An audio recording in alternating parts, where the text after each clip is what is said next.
For many people, Pope Francis's visit to the United States is a symbol of hope. But while some see it as solely a spiritual experience, others see it as the first step in achieving something more. In my community, we've stood up and we've started to fight back. And we've said, no, enough is enough. Destiny Watford is an activist with a group called Free Your Voice and a student at Towson University in Maryland.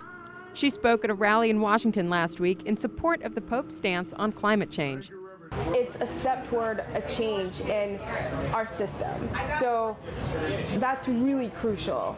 It's beginning to unravel all of the injustices that have been building for centuries. She's talking about the Pope's letter on climate change, which calls for urgent action and refers to climate change as a tragedy.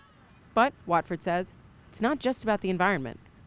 She lives in Curtis Bay, near Baltimore, which plans to build the nation's largest trash incinerator within a mile of her home. The incinerator would burn 4,000 tons of waste per day, potentially releasing hundreds of pounds of toxins into the air. It buys into a system that's perfectly okay with harming our health and just completely ignoring our basic human right to clean air.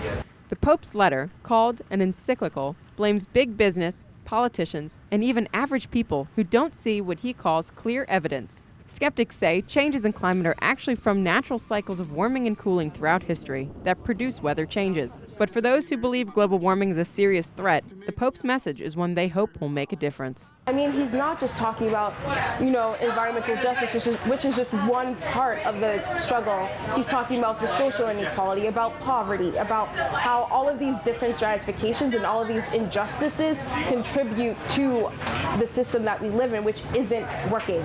I'm Nikki Cheshire for the Center County Report.